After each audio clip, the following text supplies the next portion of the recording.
मेरा नाम है प्रगति वाजपेयी और आप देख रहे हैं लल्लन टॉप। आज हमारे साथ है राकिब अली, जो कि एक साइकोलॉजिस्ट हैं और इस पेंडेमिक सिचुएशन में लोगों की मेंटल हेल्थ, ये जो मानसिक स्थिति है, उस पर बहुत ज्यादा असर पड़ रहा है। इसी वजह से हम बात करेंगे ताकि वो हमें बता सके कि इस हालात में जो सिचुएशन बन रही है उनमें हम कैसे एक बैलेंस बना सकते हैं, अपनी मेंटल हेल्थ पर चेक कर सकते हैं, उसके ऊपर एक कि अगर चीजें हाथ से निकलने लगी तो कब उन्हें डॉक्टर के पास चले जाना है, या घर पर रहते हुए किस तरह का वो एक दूसरे के साथ संबंध बनाकर रखे हैं जिससे कि वो मेंटली स्ट्रांग फील करें और इसमें भी वो हताशा का अनुभव ना करें। राकीब अली जी, आपका स्वागत है ललन टॉप पर। और सबसे पहले तो मैं ये जानना चाहूंगी कि ये जो सिचुएशन है, पेंडेमिक है, हमें लगा कि हमने इसको हरा दिया है, कम होने लगी सिचुएशन, सिचुएशन बेटर होगी, लेकिन अचानक से सेकेंड वेव आ जाती है और फिर से हालात, मैं कहूँ अगर पहले से बदतर है तो गलत नहीं होगा। तो इस हालात में कि कोई भी जब ये हालात बाहर निकलते हैं, आपको हर दिन जो पहली खबर सुनाई पड़ती है वो इस तरह की होती है कि कहीं पे हॉस्पिटल नहीं, हॉस्पिटल में बेड्स की कमी है, मेडिकल सब वो ऑक्सीजन की सप्लाई रुक रही है। इस तरह की सिचुएशन में हम कैसे कोप अप करें मेंटली, जो मैं बात कर रही हूँ कि अपने दिमाग को कैसे समझाऊं, मैं अपने मन को कैसे समझाऊं कि सब चीजें ठीक होंगी। या थैंक यू प्रगति जी। पहली बात तो यहाँ बुलाने के लिए शुक्रिया, और इतने इम्पोर्टेंट टॉपिक पे बोलना बहुत ज़रूरी है, उसके बारे में बातचीत करना ज़रूरी है। और मेरी स्पेशलिटी आई थिंक हमें अलाउ करती है कि मैं इसके कुछ पहलुओं पर थोड़ी सी ज़्यादा एक्स्ट्रा इंफॉर्मेशन दे पाऊँ। आपने बिल्कुल सही कहा कि ये बिल्कुल अनप्रेसिडेंटेड था, एटलीस्ट लेमैन के लेवल पे।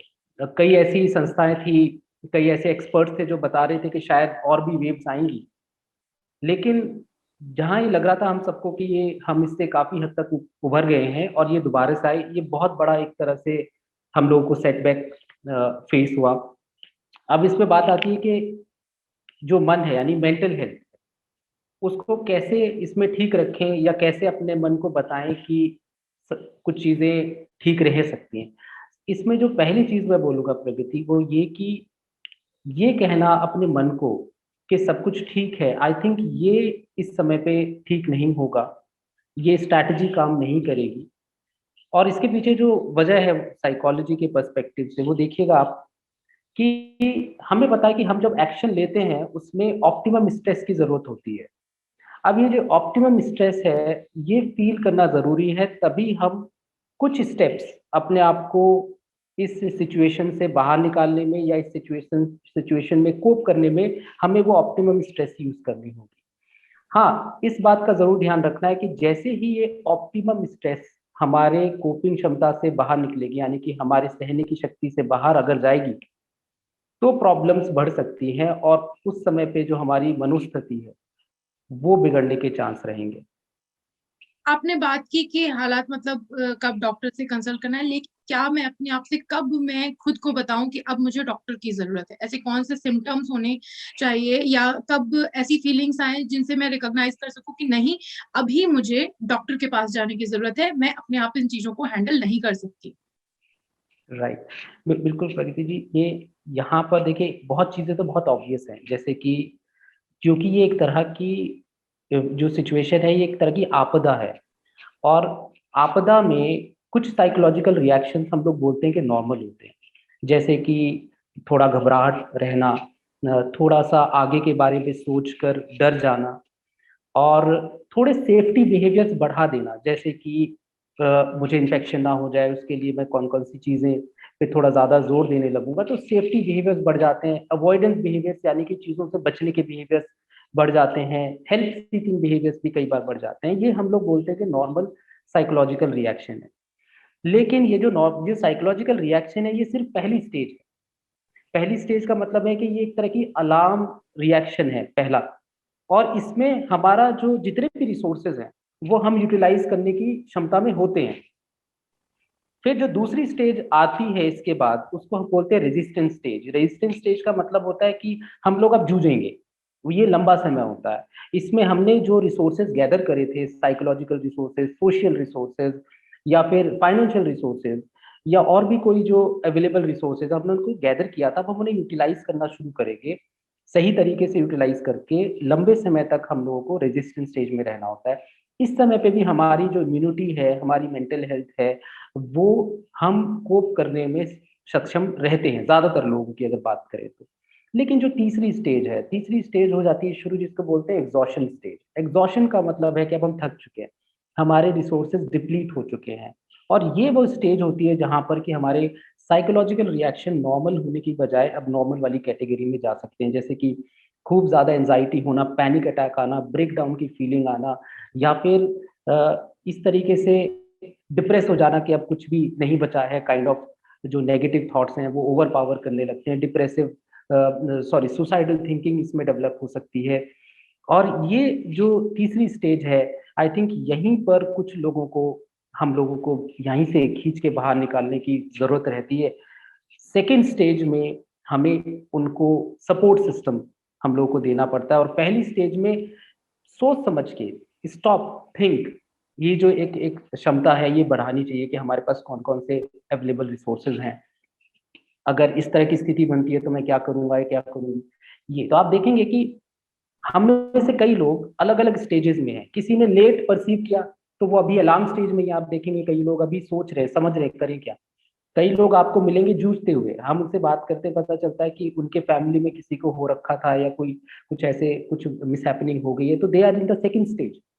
और कुछ लोगों से आप मिलेंगे तो पता चलेगा कि they are already in exhaustion stage and they need help. तो आपका जो क्वेश्चन था वो ये कि कब हमें पता चलेगा, आई थिंक कि एग्जॉशन स्टेज के लास्ट में जब हमें सिम्टम्स जैसे नींद, भूख प्यास और हमारा मन उदास रहना या बहुत ज्यादा ब्रेक डाउन वाली फीलिंग आना, उससे पहले पहले आपको किसी एक्सपर्ट से बात करनी पड़े। अच्छा, आपने कहा कि जिसके घर में कुछ ऐसा हादसा हो गया, किसी ने पैंडेमिक में खो दिया, जो कि अब बहुत आम सा है कि हर दिन ये खबर आती कि मेरे चाचा खत्म हो गए या मेरे मामा के साथ में कुछ हो गया, या मेरे, तो उस सिचुएशन में लोग एग्जॉस्टेड हैं। लेकिन उसी तरह से आप देखें, अगर मेट्रो सिटीज की मैं बात करूँ तो यहाँ पर लोग यूनिटरी फंक्शन उसमें रह रहे हैं, सिस्टम में रह रहे हैं, कि या उनके घर में सिर्फ या तो वो अकेले रह रहे हैं या तो सिर्फ कपल रह रहे हैं। अगर एक को भी हो जाता है हम्म। तो दूसरा, मतलब सिचुएशन उतनी खराब हो, आप घर में ही रह करके अपने आप को ट्रीट कर सकते हैं, लेकिन अंदर से थक जाते हैं। क्या ऐसे हम्म। टाइम में उन्हें साइकोलॉजिस्ट या साइकेट्रिस्ट से कंसल्ट करना चाहिए? बिल्कुल। प्रगति, ये जो आप देखेंगे कि जो एबनॉर्मेलिटी इस पैंडेमिक सिचुएशन की है वो आप समझ सकते हैं भली बात ही कि इससे पहले भी हम अपने लोगों को खोते थे, इससे पहले भी हमारे लोग बीमार होते थे बहुत, लेकिन आप देखेंगे कि उसमें सोशल कनेक्टेडनेस बढ़ जाती थी। हम लोगों का हेल्प आउट करने का जो नजरिया था वो बढ़ जाता था, हमारे रिसोर्स का डिस्पेंसेशन यानी कि विस्तार करना बढ़ जाता था। यहाँ पर बड़ा एबनॉर्मल हो रहा है। यहाँ पर जैसे ही किसी को कुछ होता है, चाहे वो इन्फेक्शन हो या फिर उसकी हालत खराब हो या फिर वो उसकी डेथ हो जाए, पता चलता है कि हम लोग ग्रीव भी नहीं कर सकते अच्छे से, हम लोग उसको हेल्प नहीं पहुंचा सकते। और ये एबनॉर्मेलिटी की वजह से जो हमारा साइकोलॉजिकल ट्रॉमा है, आई थिंक इसका बर्डन हम आज नहीं बल्कि आने वाले 5-6 महीने बाद ये देखेंगे, जिसे हम बोलते हैं पोस्ट ट्रोमैटिक स्ट्रेस।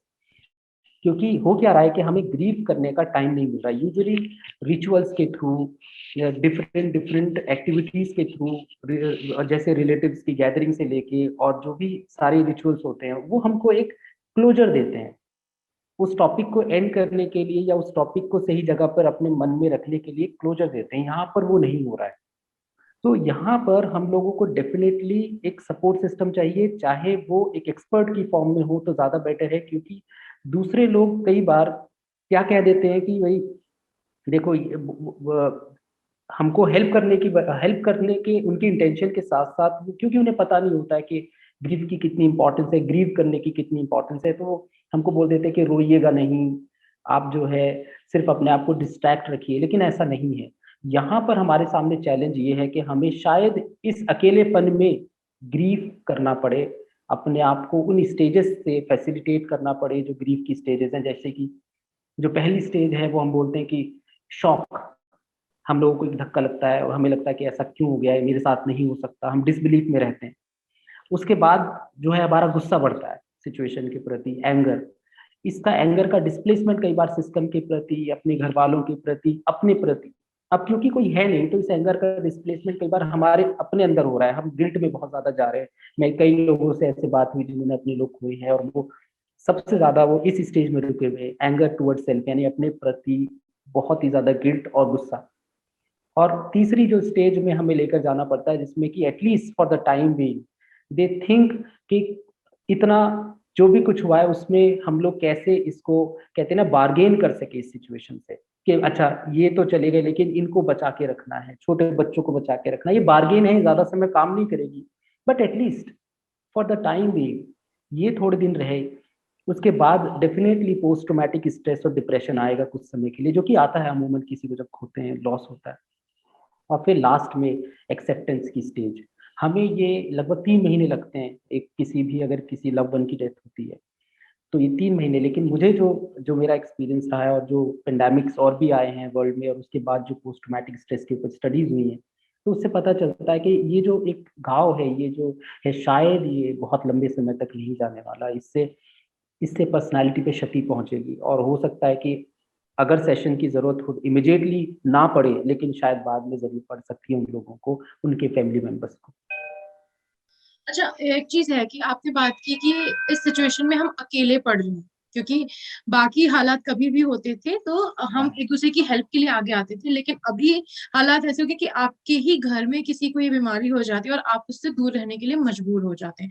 तो उस Yes. अकेलेपन से कैसे इंसान लड़े? अगर आप सेल्फ क्वारंटीन है या मान लीजिए आप लॉकडाउन की सिचुएशन में अकेले हैं, तो ऐसे हालात में खुद को कैसे मोटिवेट करें? उनके लिए अगर कोई स्पेशल ट्रिक मैं बोलूंगी, अगर कोई एक्सरसाइज होती है या फिर कोई पर्टिकुलर रीडिंग मटेरियल है, इस तरह की कोई चीज अगर आप सुझा सके तो। Right right. प्रकृति, इस समय पे सिर्फ 3 हम लोगों को चीजें पे ध्यान देना। पहले तो ये कि हम लोगों को मीनिंगफुल डिस्ट्रैक्शंस के ऊपर काम करना है, यानी कि डिस्ट्रैक्ट तो होना है लेकिन वो मीनिंगफुल होने चाहिए। हो सकता है कि कुछ चीजें हम करना चाह रहे थे पहले, टाइम भी था, अब वो हमें टाइम मिल रहा है तो मीनिंगफुल हो सकता है वो चीज। कोई हॉबी हो सकती है जिसपे थोड़ा मीनिंग हो, चाहे म्यूजिक हो, आर्ट हो, डांस हो, इस तरह की कोई चीज हो सकती है। दूसरा, एक और नियम ये रखना है कि अनमीनिंगफुल या फिर इस तरह की चीजें जो हमको साइकोलॉजिकली और क्षति पहुंचा सकते हैं, उन चीजों से डिस्ट्रैक्ट नहीं होना है अपने आप को। चाहे वो एक्सेसिव बिंज वॉचिंग हो, सीरीज का बिंज वॉचिंग हो, या फिर सिर्फ पूरे टाइम फोन पर बात करते रहना, या फिर इंफॉर्मेशन सीकिंग बिहेवियर बढ़ा देना, पूरे टाइम न्यूज देखते रहना, इस चीज को हम लोगों को बचना है। और थर्ड जो हम लोगों को ध्यान देना वो ये कि कोई भी फॉर्म एक्सरसाइज की और रिलैक्सेशन की, चाहे वो मसल रिलैक्सेशन हो, यानी कि एक जगह बैठ के अपनी मांसपेशियों को रिलैक्स करने की टेक्निक हो, जिसे प्रोग्रेसिव मसल रिलैक्सेशन एक्सरसाइज बोलते हैं, या फिर ब्रीदिंग रिलैक्सेशन एक्सरसाइज हो, यानी कि 5 मिनट अलार्म सेट कीजिए, सिंपल बैठिए नॉर्मल पोजीशन में, और अपनी सांसों पे ध्यान केंद्रित करके थोड़े से लंबे सांस भरने, थोड़े से लंबे सांस छोड़ने। सिंपल सी टेक्निक है, बट रिलैक्स रहना बहुत जरूरी है क्योंकि ये हमारी इम्यूनिटी को बचा कर रखेगा। तो मीनिंगफुल डिस्ट्रैक्शन में एंगेज होना है, नॉन मीनिंगफुल डिस्ट्रैक्शंस में एंगेज नहीं होना है, एंड थर्ड रिलैक्स रहने का कोशिश करना है। और अगर देखिए, कनेक्टेडनेस एक ऐसी चीज है, कनेक्ट हम लोगों को पता है हमें फिजिकली दूर रहना, लेकिन जो सोशल रिलेटेडनेस है वो खत्म नहीं करती है। मतलब आप कैसे भी बात करें लेकिन करते रहें। और जिन जो खास आपके 5 लोग होते हैं आपके आसपास, यूजुअली ये देखा जाता है कि 5 लोगों से ही आप, मतलब आपके पास साइन होता है रिलेटेडनेस बना के रखने का, और लगभग 80 लोगों को आप जानते हैं, ये एक साइकोलॉजिकल सर्वे के हिसाब से। उनमें से आप इस दौरान रिलेटेडनेस बना के रखें। अच्छा, ये तो बात हुई खुद की कि हमें खुद किस तरह से अपने आप को मोटिवेटेड रखना है इस सिचुएशन में। लेकिन अगर मैं कहूँ कि मेरे पड़ोसी या मेरे किसी मैं पड़ोसी की ही बात करती हूँ क्योंकि वो रिश्तेदारों से कहीं ज्यादा नजदीक है, अगर मुझे उनको इमोशनल सपोर्ट देना है, उन्हें बताना है कि मैं उनके साथ हूँ, तो वर्चुअल जो फोन कॉल्स हैं, इसके अलावा कोई तरीके आप बता सकते हैं जिससे कि उनको फील हो कि हाँ, लोग उनके साथ हैं, दे शुडंट फील आइसोलेटेड। या देखिए, आई थिंक हम सबके साथ ये सिचुएशन आ रही है, और हम लोग खासकर अपने नेबरहुड से यूजुअली वर्चुअली नहीं मिलते हैं। मतलब एक तरह से ट्रेडिशनल कल्चरल तरीका ये रहा है कि निकलते बढ़ते उनसे हाय हेलो होती है। और मैंने जो नोटिस किया है कि over the period of time, कि अगर आप ग्लैंस भी कर सकते हैं, मतलब अगर आप निकल रहे हैं और हाय हेलो दूर से आप कर रहे हैं, और कुछ ऐसे सिंपल से, मतलब अगर आपने साइन एंड सिंबल्स भी आपने कर लेते हैं ना, all is well, something like that, even hi, I mean उसके जो अगर आप देखेंगे स्टडीज पे भी, तो जो डोपामीन इफेक्ट है ना वो बहुत सिमिलर है। किसी के साथ अगर आप 5 मिनट एक्सटेंडेड टॉक करते हैं, और अगर किसी को आप हाय करते हैं, हाउ यू कहते हैं, उसमें बराबर आपको मिलता है। लेकिन सिर्फ ये है कि हाँ, इनके घर में सब कुछ कुशल है, मंगल है, ये जो एक फीलिंग है ना, ये नहीं जाना है। क्योंकि कई बार पिछले दिनों ये एक सस्पेक्ट वाली जो भावना बढ़ गई थी, पिछले जब ये वेव शुरू हुई थी, लोग डर रहे थे, अपने पड़ोसियों से डरने लगे थे। जो डर की भावना की वजह से क्या हुआ कि हम लोगों को हार्म हुआ, साइकोलॉजिकल हार्म हुआ। सोशल डिस्टेंसिंग को लोगों ने सोचा कि पड़ोसी से मेल जोल बंद कर देना है। तो लेकिन इस बार लोगों ने ये चीज को समझ लिया है, मुझे लगता है कि ज्यादा। और हम लोग देख रहे हैं कि लोग बालकनी में देख से बात कर रहे हैं, चाहे वो मास्क लगाकर पूरे टाइम है। कोई इस तरह के मीन्स जो है हम लोगों ने निकाल लिया। I think the symbol that we all are there can be a good idea, right. बाकी I will not like to comment on the political part of it के how to do that, but I think local level पे हम लोग ये कर सकते हैं। अच्छा, इसके अलावा आजकल जैसे सोशल मीडिया का चलन सबसे ज्यादा है और वायरल मैसेजेस कहे जाएं, या जो आपने बोला अनमीनिंगफुल फुल चीजों में इन्वॉल्व नहीं रहना है, ऐसे टाइम पे व्हाट्सएप पे बहुत सारे मैसेजेस या जैसे कि बोला जाएगा कि अजवाइन और कपूर को आप पोटली को सूंघे, आपका ऑक्सीजन लेवल ठीक होगा। और कई बार ऐसा देखा गया कि लोगों ने अपने लिटरली ऑक्सीजन मास्क निकाल दिए, वो उसी को सूंघ रहे हैं। तो ये मैसेज जो कर रहे हैं, जो फॉरवर्ड कर रहे हैं, उनकी मनोस्थिति क्या है, और जो लोग इन पर यकीन कर रहे हैं वो किस तरह के मेंटल हेल्थ में है, उसके बारे में मुझे जानना है। उनकी मनोस्थिति क्या है? या देखिए, ज्यादा तो कमेंट हम उन लोगों की मनोस्थिति पे कर सकते हैं जो कि मैसेज को फॉलो कर रहे हैं। आई थिंक क्योंकि उनकी इंटेंशन तो सिंपल है। उनकी इंटेंशन ये है कि कोई जरिया मिल जाए, कोई तरीका मिल जाए जिससे कि हम बच जाएं या हम स्वस्थ रहें। और इसका फायदा उठाने वाले ग्रुप है जो कि बड़ा ग्रुप है काफी, और ये हमें देखने को मिल रहा है, न्यूज भी आ रही है इस बारे में। लेकिन कुछ तबका ऐसा भी हो सकता है जो कि सोचता है कि वो इस बारे में जानकारी रखता है या एक्सपर्ट है, या उसको किसी उसके कल्चर में सिखाया गया है, उसकी उसको उसको ट्रेडिशनली कुछ आता है।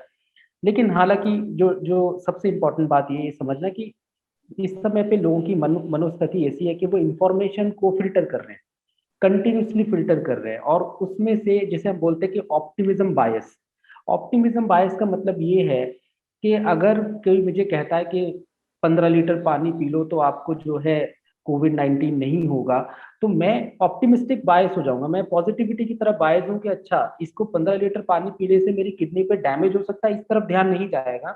इस तरफ ध्यान चला जाता है कि इससे मैं बच जाऊं। तो ये सेलेक्टिव अटेंशन, बचने की तरफ जो सिलेक्टिव अटेंशन होती है, ये उस तरफ है। और ये हमें देखा जाता है, जो लोग डरे हुए होते हैं बहुत ज्यादा, उनमें हम लोगों को ये देखने को मिलता है कि वो इंफॉर्मेशन को नैरोली परसीव करते हैं, और उसमें बायस जो उनके व्यूज हैं पहले से, उसको फिल्टर आउट करके डिफरेंट डिफरेंट ये तरीके वो अपनाने की कोशिश कर रहे हैं। और ये बहुत डैमेजिंग है, नो डाउट। और इसमें कई तो ऐसे हैं जिन्हें हमें पता भी नहीं है, मतलब एट द मोस्ट हम ये कह सकते हैं कि हमें नहीं पता।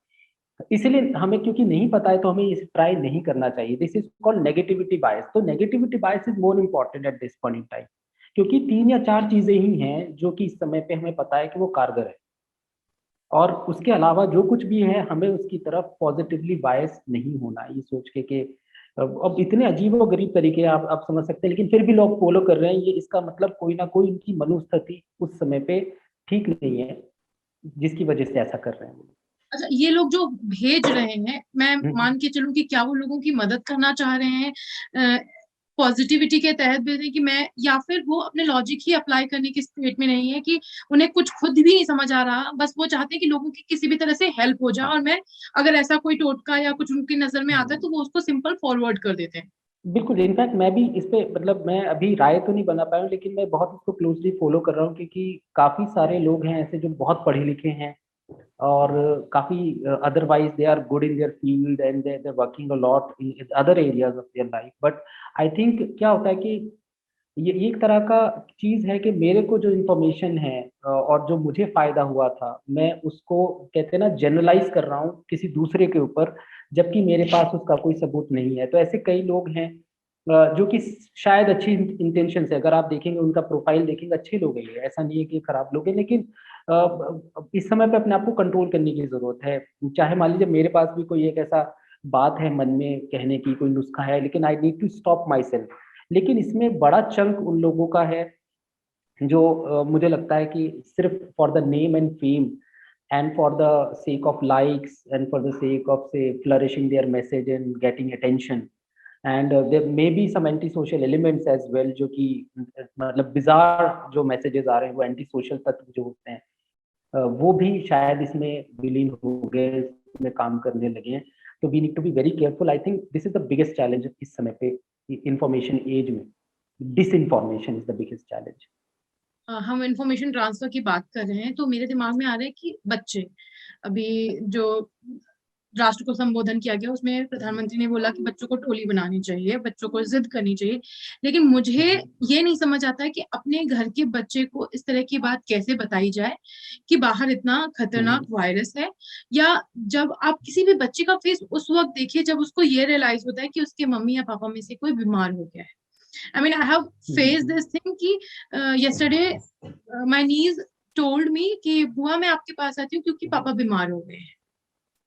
तो उस बच्चे के मन का डर उसके फेस पे रिफ्लेक्ट होता है। ऐसे टाइम पे बच्चों को कैसे आप संभाले, मैं खुद से ज्यादा उनके लिए कि उनकी मेंटल हेल्थ पर वो असर ना आए कुछ। ये बहुत ही इम्पोर्टेंट क्वेश्चन है, बिकॉज आई थिंक आप अगर ओवरऑल देखेंगे, इस पूरे सीन को देखेंगे अपने सामने होते हुए, तो और इस सब में देखेंगे सब लोगों की केयर की जा रही है, लेकिन सबसे ज्यादा जो नेग्लेक्टेड एरिया वो है कि साइकोलॉजिकल हेल्थ ऑफ चिल्ड्रन, वो नेग्लेक्ट हो रही है। और आप देखेंगे कि हम में से सब लोग टेकन फॉर ग्रांटेड ले रहे हैं कि जो हमें इन्फॉर्मेशन है वो शायद बच्चों को भी होगी, एज इफ कि वो छोटे एडल्ट्स हैं और उनकी इन्फॉर्मेशन भी वैसे ही प्रोसेस हो रही है जैसे हम लोग कर रहे हैं।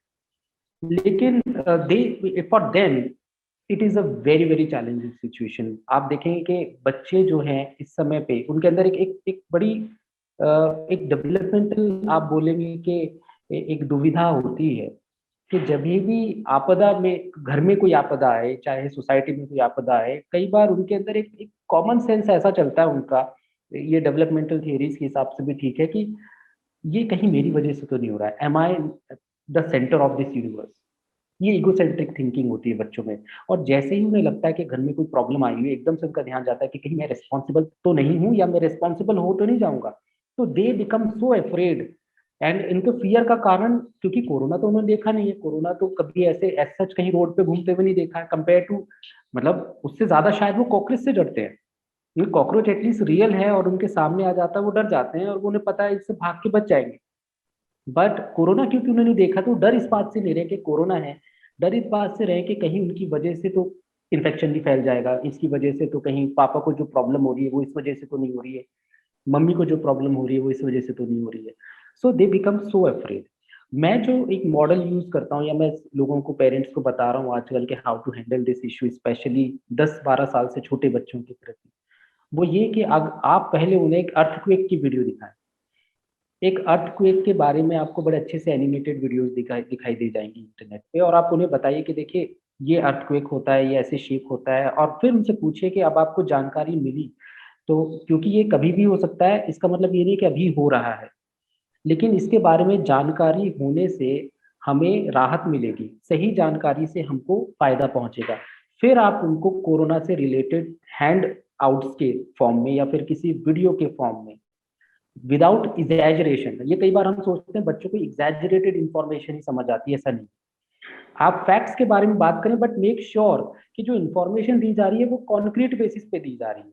आप उन्हें फोटो दिखा के बता रहे हैं कि देखो ये होता है, हमें दिखाई नहीं देता है, और ये शरीर में चला जाता है, हमको डैमेज कर देता है, बीमार कर देता है, और इसकी वजह से हम लोग ऐसा ऐसा कर रहे हैं, वैक्सीनेशन से ऐसे कर रहे हैं। तो आप लोग, हमें पता है कि बच्चे शायद उस इन्फॉर्मेशन को पूरा ना पचा पाए, लेकिन फिर भी जब आप उनको उसका पार्ट बनाते हो उस यूनिवर्स का जिसमें कि आपदा घट रही, हमने तो उन्हें उस यूनिवर्स से हटा ही दिया एक तरह से।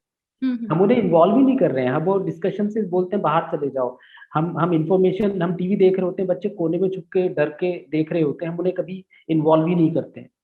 हम पॉलिटिक्स की बात करते हैं, वो ठीक है उस समय पे इन्वॉल्व नहीं कर रहे, लेकिन यहाँ पर सारी चीजें मिक्स हो गई और बच्चे अपने आप को बिल्कुल लेफ्ट आउट महसूस कर रहे हैं। ये बहुत जरूरी है कि उनको पार्ट बना जाए डिस्कशन का, और ताकि वो साइकोलॉजिकली डैमेज ना हो। मतलब हमें पता है कि फिजिकल डैमेज से उन्हें बचाना है और उसके तरीके भी हैं और बहुत सारी चीजें, लेकिन साइकोलॉजिकल डैमेज जो उनको हो सकता है, हम सोच भी नहीं सकते कि 6 साल 7 साल के जो बच्चे हैं उनके लिए दुनिया कितनी अबनॉर्मल है।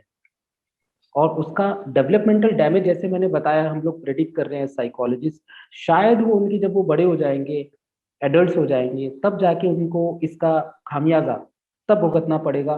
बिकॉज अभी तो हमें नहीं बता सकते, अभी तो लग रहा है कि हमने उन्हें कमरे में बंद कर दिया और वो सेफ है, बट साइकोलॉजिकल ट्रॉमा इसका हमें आगे जाके देखने को मिल सकता है। लेकिन सिचुएशन ऐसी है कि हमें बैलेंस आउट तो करना ही पड़ेगा कहीं। अच्छा, एक और चीज देखी गई है कि इस पूरी सिचुएशन में, पैंडेमिक में, हमें पता है कि हाथ धोने से हम इस कीटाणु को दूर रख सकते हैं, वायरस को धो सकते हैं, और अगर हम घर से बाहर नहीं निकलते तो हम बच जाएंगे। तो लोगों में ये ऑब्सेसिव बिहेवियर देखा जा रहा है कि वो हर 10 मिनट के बाद जाकर के अपने हाथ देख रहे हैं, हाथ धुल रहे हैं, या फिर वो घर से कदम निकालने के लिए तैयार ही नहीं है। मतलब उनको लगता है कि सिर्फ उन्होंने अपने आप को सेल्फ लॉकडाउन में डाल रखा है, वो रूम से बाहर नहीं निकलना चाहते। क्यों? क्योंकि उनको लगता है वो बाहर जाएंगे तो उन्हें 100% बीमारी लग जाएगी। तो ऐसे लोगों को मतलब किस तरह से इस सिचुएशन में जाने से बचाया जाए? देखिए, प्रगति जी, कम से कम में नहीं तो 10 से 15% ऐसी पॉपुलेशन है जो कि वल्नरेबल पॉपुलेशन है।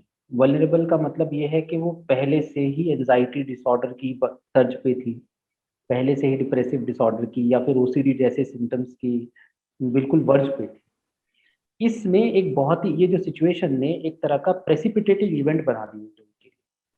और आप देखेंगे कि ये लोग ना सिर्फ अपने लिए ये बिहेवियर स्टार्ट कर देते हैं, ऑब्सेसिवली हाथ धोना से लेके या कोई भी चीज को रिचुअलाइज कर देने से लेके, बल्कि they try to make sure कि उनकी पूरी फैमिली वैसा करे।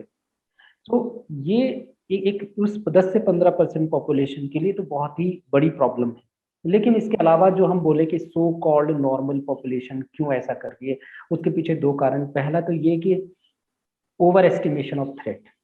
इस समय पे मैं ये नहीं कहूँगा कि थ्रेट कम है, लेकिन कहीं न कहीं हमारा दिमाग जो उसका गेस कर रहा है, कितना उसका एस्टिमेट है। जैसे कई लोग, मैं सेशन ले रहा हूँ, मुझे पता चलता है कि they have closed themselves, you know, in a room, and the family members are trying to counsel them to come outside. They have developed a kind of a, which is called coronaphobia, which is very similar. उसके features बिल्कुल ऐसे हैं जैसे कभी claustrophobia होता था, या फिर कभी एगोराफोबिया टाइप जैसी कंडीशन होती थी, लोग बाहर जाने से भीड़ में डरते थे। यहाँ पर आप देखेंगे कमरे में बंद कर लिया। ये जो पॉपुलेशन है जो अपने दिमाग में इस बात की संभावना को कई 100 गुना बढ़ा रखा है उन्होंने कि उनको इन्फेक्शन हो सकता है। सो उन्होंने अनरियलिस्टिक चीजों को कारण समझ लिया है। आई थिंक यहाँ पर बहुत जरूरी है उन लोगों को गाइड करना, उन लोगों को काउंसिल करना। एंड ये जो ऑन द अदर हैंड इससे भी बड़ी प्रॉब्लम हमें देखने को मिली, जिसे बोलते हैं ऑप्टिमिज्म बायस अगेन, जिसमें कि लोगों ने सोचा कि कहाँ हो रहा है, so they were not using appropriate measures for the same problem. In fact मैं आपको बताऊं प्रगति जी के, कई बार तो ऐसा हो गया, इतना ऑटोमेटिक लेवल पे हो गया है अपने आप को सैनिटाइज करना, कि मैं ऑनलाइन सेशन ले रहा होता हूँ, कई बार हाथ मेरा ऑटोमेटिकली सैनिटाइजर को चल जाता है। So this is not sometimes being obsessed, it is about 1 साल से हम लोग कर रहे हैं, हमने इट्स बीन एन ओवर आदत एन पड़ चुकी है अब हमें उसकी। आदत पड़ चुकी है। तो इतना कंडीशनिंग इतना ऑटोमेटिक लेवल पे हो गया है। और कुछ लोगों ने इसको ऑटोमेटिक लेवल पे, क्योंकि दे हैव बीन इन दो सिचुएशन जहां पर कि ज्यादा खतरा था, जैसे कि मान लीजिए you are working on a shop mall में, आप देखेंगे कि उन लोगों का तो ऑटोमेटिक कंडीशनिंग इतनी ज्यादा हो गई थी कि उन्हें देखकर हमें लग रहा था कि कहीं उनको ऑब्सेसिव कंपल्सिवली तो इस चीज को नहीं कर रहे हैं। तो इस समय पे ये बहुत ही जरूरी है ये कहना, सब लोगों को जानना कि अपने एनवायरनमेंट के हिसाब से वो अपने सही गेस कर पाए कि कितना थ्रेट है। अगर वो एक कंटेनमेंट जोन में है तो अलग लेवल ऑफ थ्रेट है, अगर वो भीड़ भड़ाके वाले इलाके में अलग लेवल ऑफ थ्रेट है, अगर वो एक आइसोलेटेड जगह पे है, रिलेटिवली सेफ जगह पर है तो अलग लेवल ऑफ थ्रेट है, बड़े हैं तो अलग हैं, बच्चे हैं तो अलग लेवल ऑफ थ्रेट है। सही तरीके से उसको एस्टिमेट करें, क्योंकि ये कोई एक दिन की बात तो है नहीं। और अगर हम इसमें ज्यादा विलीन होंगे और बाई फिर क्या होता है, देखिए जब किसी को इतना करने के बावजूद और इन्फेक्शन किसी को हो जा रहा है, वो टूट जा रहे हैं। मेरी कई ऐसी फैमिली से बात हुई जिन्होंने बोला कि हम तो इतना प्रिकॉशंस रख रहे थे फिर भी हमें पूरी फैमिली को हो गया। So they are psychologically broke. And you know somewhere, कुछ लोग जो थे वो they were hanging on the religious terms, some were hanging on the scientific terms, और एकदम से जब उनसे वो छीन लिया गया, वो एकदम से हो गया। क्योंकि अभी तो हमें सोर्स भी नहीं पता है, अभी हमें ये भी नहीं पता है कि जो है ये कैसे हो रहा है, एरोजॉल से हो रहा है या फिर एयरबॉर्न हो रहा है, या फिर कई तरह की मिस इन्फॉर्मेशन है इस बारे में। तो लोगों को बड़ा जरूरी है कि they stop they should think and then they should act. बच्चों को भी हम ये सिखा रहे हैं, बड़ों को भी। अच्छा, एक ये तो सवाल मेरे थे, एक आखिरी मेरा सवाल ये है कि कई लोग, मैं खुद उस इंडस्ट्री में काम करती हूँ, मैं न्यूज इंडस्ट्री को बिलोंग करती हूँ, और कई लोग मुझे सामने से आकर के मिलते हैं, कहते हैं कि ये जो इतना मेंटल हेल्थ पे आ रहा है, ये पैंडेमिक की वजह से कम, ये मीडिया कवरेज की वजह से ज्यादा हो रहा है। वो सीधा ब्लेम मीडिया कवरेज पे लगा देते हैं कि आप लोग फुल टाइम इस तरह की न्यूज दिखाते हैं, इस वजह से हताशा और ज्यादा महसूस। आपको क्या लगता है कि मीडिया कवरेज रिस्पॉन्सिबल इस बात के लिए? वैसे Lallantop positive news start कर चुका है कि हम पॉजिटिव खबरें भी दिखाएंगे, but still I want to know कि हाउ ट्रू दिस इज। देखिए, जो मीडिया का अगर रोल की बात करें इस सिचुएशन में, तो चाहे वो ऑल्ट मीडिया हो या फिर ट्रेडिशनल मीडिया हो, दोनों ही अपना काम कर रहे हैं। मतलब ऐसे सोचना ज्यादा बेटर है, क्योंकि ब्लेम गेम जब ये शुरू हो जाता है इस सब में, तो बड़ी प्रॉब्लम शुरू हो जाती है। मेरा जो पर्सनली जो मेरा मानना है, जो जो मेरा एक्सपीरियंस रहा है एज ए साइकोलॉजिस्ट, खासकर जो मैं चीज़ों को देख रहा हूँ, तो उसमें मीडिया से ज़्यादा जो हमारा, जो जिसे बोलते हैं कि स्टॉप करने का जो बिहेवियर होता है। जैसे मान लीजिए पहले हम न्यूज़ पढ़ते थे, न्यूज़पेपर, अब आखिरी पेज तक आते आते वो अब स्टॉप ही करना होता था, तो it is called stopping Q. यानी कि हम लोगों को हिंट मिलता था कि अब बंद कर दीजिए। हम्म। अब जो है वो हिंट ना मिल पाना, यानी कि ये मीडिया की प्रॉब्लम नहीं है, ये बल्कि सोशल मीडिया जिस तरीके से डिजाइंड है, जैसे हम यूट्यूब लगातार डिजाइंड है। कंज्यूम करते रहते हैं। आप स्क्रॉल करते जाइए, आप पेपर, पहले न्यूज़पेपर बंद करते थे, एक लास्ट पेज आता था ना, मान लीजिए 4 न्यूज़पेपर आप पढ़ लेंगे तो एग्जॉशन हो जाता था। हम्म। यहाँ पर आप एक यूट्यूब को या फेसबुक को या इंस्टाग्राम को आप अगर स्क्रॉल करते चले जा रहे हैं, there is no method, there is no cue to stop. I think this is more responsible. ये जब तक कि अब, और ये हमसे छीन लिया गया ये राइट, तो जब तक इसमें फिर बात आती है माइंडफुल होना, यानी कि आप अगर माइंडफुल नहीं है कि आप क्या कर रहे हैं समय पे, तो बीच बीच में इस दौरान खासकर हम लोगों को पूछना पड़ेगा अपने आप से कि क्या मैं देख रहा हूँ, ये कितनी बार मैं देख चुका हूँ, ये बात मैं कितनी बार सुन चुका हूँ, कि कितने केसेस हो चुके हैं। तो उस पर विराम लगाना, साइकोलॉजिकल विराम लगाना ज्यादा इंपॉर्टेंट है। आई थिंक न्यूज जो कर रहा है, जो मीडिया लोग कर रहे हैं, वो लोगों को सचेत करने का ज्यादा बेटर काम। और इसलिए नहीं बोल रहा हूँ कि आपके प्लेटफॉर्म पे बैठा हुआ, खासकर जैसे लन टॉप ने उसको बैलेंस आउट करने की अच्छी कोशिश की है, लेकिन मुझे लगता है कि it is more than media, it is more more on us. हमारा सेल्फ रेगुलेशन यहाँ पे। सेल्फ रेगुलेशन का ज्यादा है, क्योंकि हम बच्चों के लिए कह सकते हैं एक बार में कि उनको रेगुलेट करना थोड़ा जरूरी हो गया। अगर वो इस न्यूज की तरफ, चाहे वो टीनेजर्स हैं, अगर वो न्यूज को ज्यादा कंज्यूम करने की कोशिश कर रहे हैं, तो उनको रोका जाए। लेकिन आई थिंक एज एडल्ट्स, ये तो हमारे ऊपर ज्यादा बात है। और बाकी अलग अलग तरह के एंकर्स होते हैं, आपको पता ही है, वो उनका, उनको ब्लेम करने कर सकते हैं, बट आई आई थिंक उनका अपना तरीका है, अपना स्टाइल है चलो, डराने ये का। तो सवाल थे मेरे जो मैं आपसे पूछना चाहती थी। अगर आप हमारे दर्शकों के लिए या फिर जो लोग यहाँ पर देख रहे होंगे उनके लिए कोई सलाह देना चाहें, जिससे कि मतलब मेंटल हेल्थ से रिलेटेड, जिससे कि वो थोड़ा सा सुकून महसूस कर सके, अगर कोई भी बात आप बोलना चाहते हैं इस प्लेटफॉर्म के तहत, तो आप प्लीज बोलिए। राइट, देखिए, मैं एज ए साइकोलॉजिस्ट पे सिर्फ इतना कहना चाहूंगा कि ये हमारे लिए एक एक तरह से जो मैं मेटाफॉर देना चाहूंगा, ये इतना नई सिचुएशन है, इसको हमें इस तरीके से लेना है कि जो जो नदी है, नो इमेजिन के एक रिवर है, एक नदी है, और उसके जो लहरें हैं इस समय पे वो बहुत ज्यादा बढ़ी हुई है। और अगर हमें सुकून पाना है तो बाप सरफेस पे आके लहरें तो देखनी है, लेकिन बीच बीच में डीप डाउन जाना है, जहां पर कि लहरों का इतना असर नहीं हो रहा हो। और वो, ये हमें अच्छा समय मिला है सेल्फ रिस्पेक्ट रिफ्लेक्ट कहें, चाहे सोशल लेवल पे रिफ्लेक्ट करने की बात करें, फाइनेंशियल लेवल पे रिफ्लेक्ट करने की बात करें। जैसे कि कई लोगों ने मुझे बताया कि कितने कम रिसोर्सेज में हम काम चला सकते हैं, ये इस दौरान पता चला। तो ये जो समय है, ये डीप डाउन इस साइकोलॉजिकल रिवर में जाके बीच बीच में अगर थपेड़ों से बचना है, तो वहां जाकर समय बिताने का अच्छा समय है। और इसी में पॉजिटिविटी हमें खोजनी है। हमें नहीं पता इसके बाद क्या है, तो उस अनसर्टिनिटी को भी सहना है, जैसे पहले सहते थे। पहले लोगों को नहीं पता होता था कि मौसम विभाग क्या कर रहा है, हमें पता ही नहीं होता था कुछ, फिर भी हम सुखी रहते थे। हम लोगों को इस अनसर्टेनिटी को सहना है, और अपने आप को बस सेफ रख के, जैसे भी हो सेफ रहना, ये एक जनरल मैसेज मैं सबको देना चाहूँ। थैंक यू सो मच हमसे बात करने के लिए, और उम्मीद है कि आपने जो सलाहें दी हैं, जिस तरह की बात बताई है, उससे लोगों को काफी मदद मिलेगी। फिलहाल आज के लिए इतना ही। आप देखते रहिए लंदन।